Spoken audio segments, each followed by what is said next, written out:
ty prvky tam byly trošku jednodušší, i ten výraz toho obličeje a ten pohyb byl trošku takový. No, ještě by tam něco potřebovala.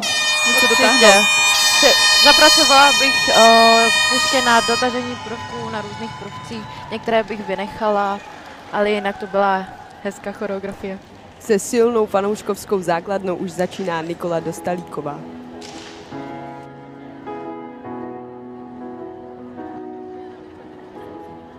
Jak se vytrácíš, má lásko,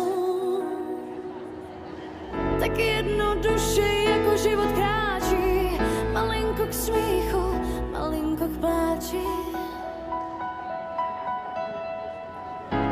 Něco mě mrazí, něco ve mně zebe, ztrácím ku sebe, ztrácím tebe, ztrácím kus vesmíru a kousek jistoty a lásku na míru, lásku prostoty, lásku, co z šestáků si hrady ráda staví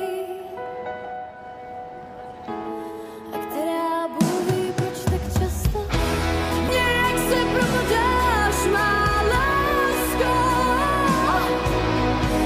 Tam, kde mě mrazí, z toho, co nás čeká, z toho, co čeká zítra na člověka, kterému rozbila se křehká nádoba. Je to zlé pro mne, pro tebe a pro oba. Se skladbou Nějak se vytrácíš, má lásko se nám představila Nikola Dostálíková. Těžká hudba.